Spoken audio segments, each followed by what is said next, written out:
Accountability forms part of the very first habit described in Stephen Covey's 7 Habits of Highly Effective People. It forms part of being proactive, with very good reason.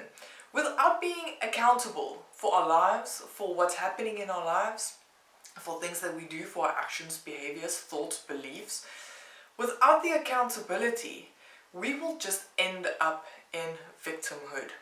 We will sit in a corner, we'll blame shift, we'll put all of the blame on someone else or on something else, on our circumstances.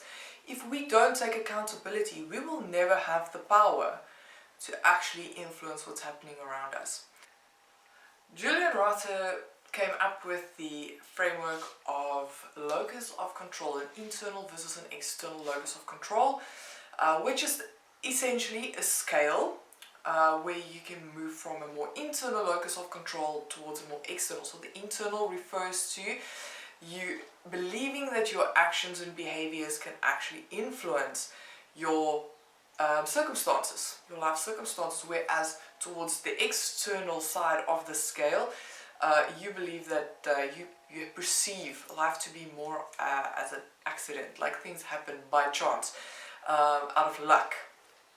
Something in that line.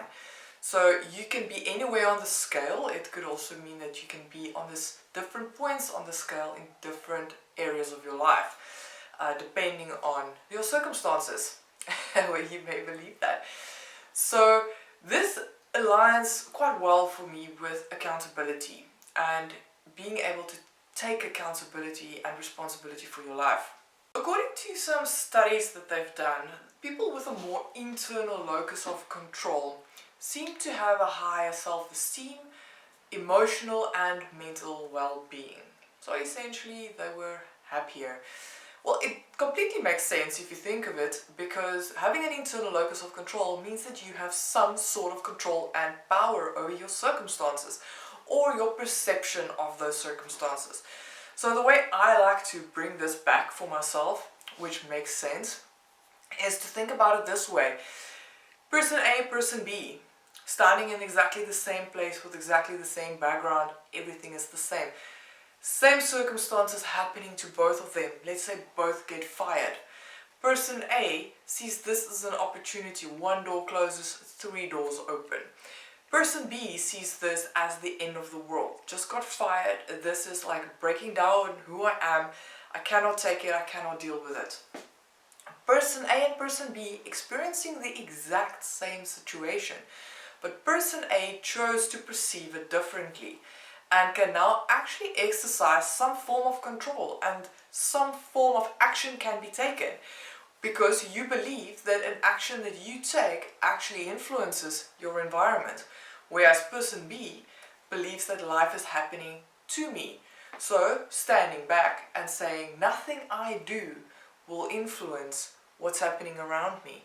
So it makes sense then that person A will go out and will go and get a new position, maybe even a better one, as they had this perception that one door closes, 3 doors open, so they might even get multiple options that's presented to them. Life will always happen. You have the choice as to how you are going to respond.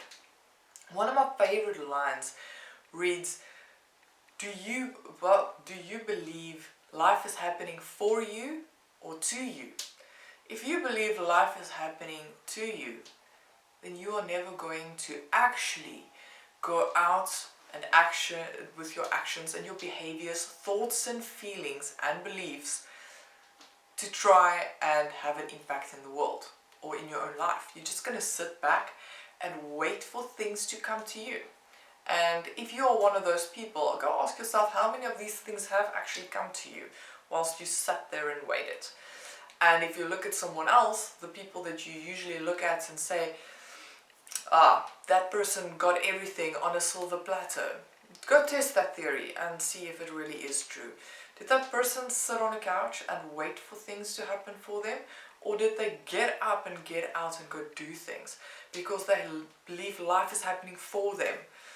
If life is happening for you, you will go out and you will make things happen because you believe that whatever is happening, You'll have the perception that whatever is happening to either let you grow, learn, succeed, and just be a better version of the person you were yesterday. You have the choice as to how you are going to respond. In the links below, I'll post the test that you can take to see where you lie on this scale with regards to locus of control, and test it for yourself. It is possible to move on this scale. Taking responsibility for your behaviors, actions, thoughts and beliefs, and as well as your feelings, that all leads you to a more internal locus of control. And just ask yourself, how much different would your life be if you believe life happened for you and not to you?